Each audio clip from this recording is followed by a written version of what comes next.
Hey guys, Miss Higgins here again. I'm back today to read more in Crenshaw. I will be starting on chapter 26 today, but when we left off yesterday, Jackson's dad had just not had the best of luck when he was out begging for money on the side of the street, and so Jackson made him a sign, and it was so nice that his dad teared up a little bit and had to get out of the car. During the afternoon rush hour the next day, my dad returned to the same corner with his new sign. It was drizzling again, and gray clouds hung low in the sky. I waited in the car with my mom and Robin and Aretha. My mom had just gotten off work at Rite Aid. She said 2 people were out sick, which meant she was the only cashier. People in line were grumpy. Why didn't they just read the Inquirer and wait their turns? A driver in a red SUV rolled down his window. He smiled and said something to my dad. They both nodded. My dad tucked the sign under his arm and held out his hands till they were about 2 feet apart. "I'll bet Dad's telling him about that trout at the lake," I said to my mom. She smiled, and exaggerating. "Is that the same as lying?" I asked.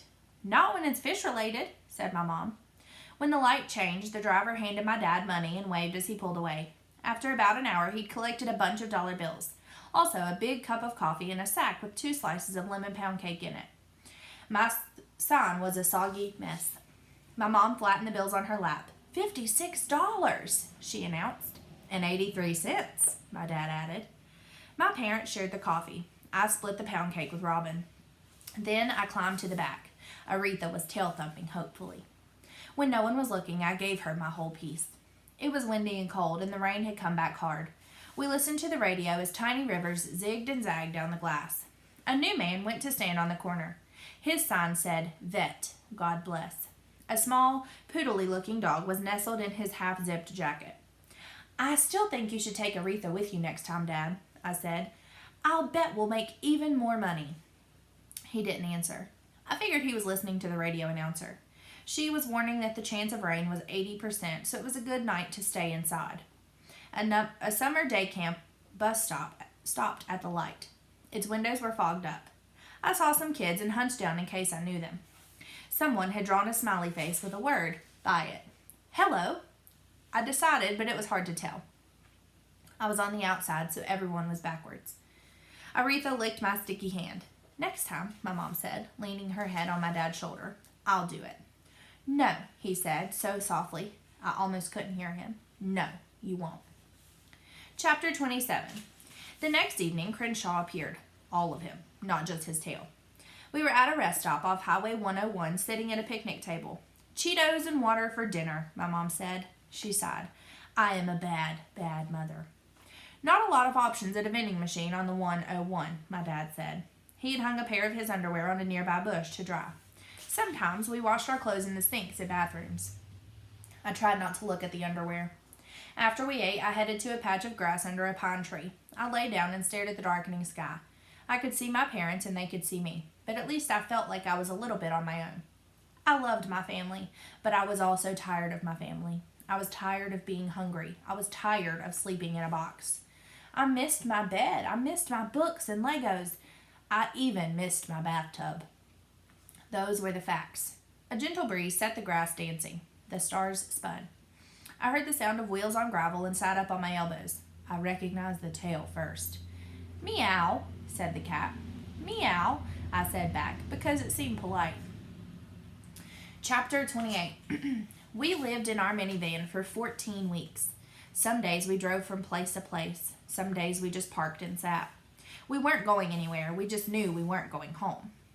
I guess getting out of homelessness doesn't happen all at once either. We were lucky. Some people live in their cars for years. I'm not looking on the bright side. It was pretty scary and stinky, but my parents took care of us the best they could. After a month, my dad got a part-time job at a hardware store. My mom picked up some extra waitressing shifts, and my dad kept singing for tips. Every time his fishing sign got wet, I made him a new one. Slowly, they started saving money bit by bit to pay for a rental deposit on an apartment. It was sort of like getting over a cold. Sometimes you feel like you'll never stop coughing. Other times, you're sure tomorrow is the day you'll definitely be well. When they finally put together enough money, my parents moved us to Swan Lake Village. It was about 40 miles from our old house, which meant I had to start at a new school. I didn't care at all. At least I was going back to school. A place where facts mattered and things made sense. Instead of a house, we moved into a small, tired-looking apartment. It seemed like a palace to us. A place where you could be warm and dry and safe. I started school late, but eventually I made new friends. I never told them about the time we were homeless. Not even Marisol. I just couldn't. If I never talked about it, I felt like it couldn't ever happen again. Chapter 29. Crenshaw and I didn't chat much during those weeks on the road. There were always other people around to interrupt us, but that was okay. I knew he was there, and that was enough. Sometimes that's all you really need from a friend. When I think about that time, what I remember most of all is Crenshaw riding on top of our minivan. I'd stare out the window at the world blurring past, and every so often I'd catch a glimpse of his tail riding the wind like the end of a kite.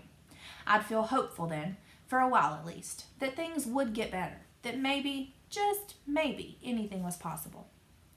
Chapter 30. I guess for most kids, imaginary friends just sort of fade away, the way dreams do.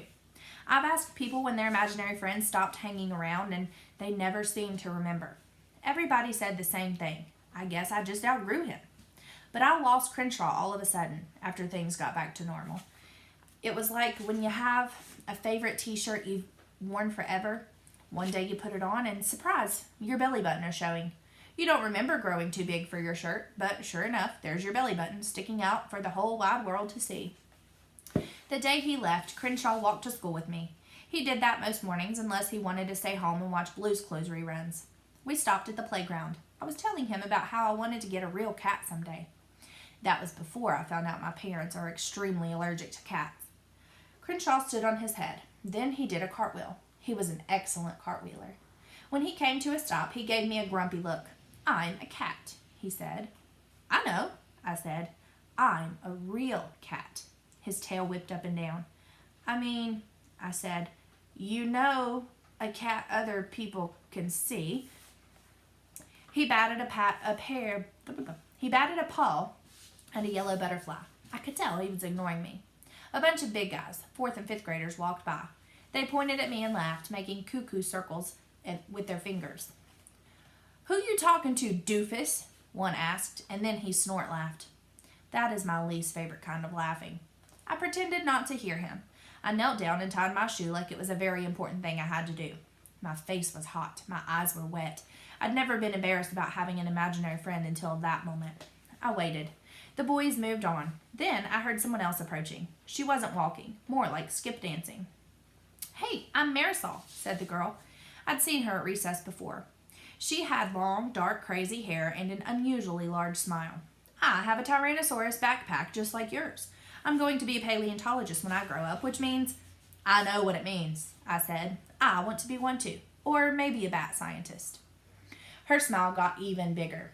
"I'm Jackson," I said, and I stood. When I looked around me, I realized that Crenshaw had vanished. All right, and I'm going to go ahead and read chapter 31 because that's going to put us through to part 3. I've sometimes wondered if I was kind of old to have an imaginary friend. Crenshaw didn't even show up in my life until the end of 1st grade.